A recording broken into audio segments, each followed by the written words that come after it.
নমস্কার বন্ধুরা, নতুন একটা রেসিপিতে সবাইকে স্বাগত জানাই। আজ করব চিড়ে দিয়ে চিলা।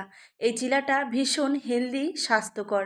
আর বাচ্চাদেরকে এইভাবে স্কুলের টিফিনেও বানিয়ে দিতে পারেন, অনেকক্ষণ পেট ভরা থাকবে। আর যে সমস্ত বাচ্চারা সবজি খেতে চায় না, তো তাদের জন্য আরোই তো ভালো এই চিলাটা।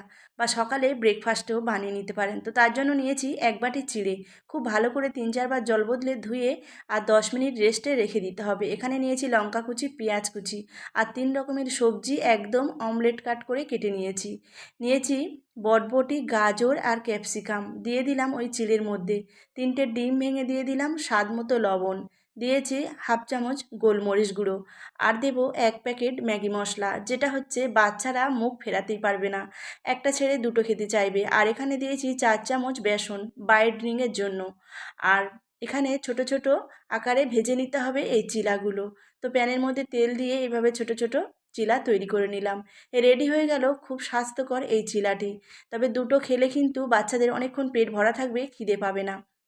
এইভাবে একটু সস দিয়ে পরিবেশন করে দিলাম। আর দিয়েছি শসা কুচি, সাথে একটা ডিম সিদ্ধ। এইভাবে সকালে ব্রেকফাস্ট করে নিতে পারেন বা বাচ্চাদের স্কুলে টিফিন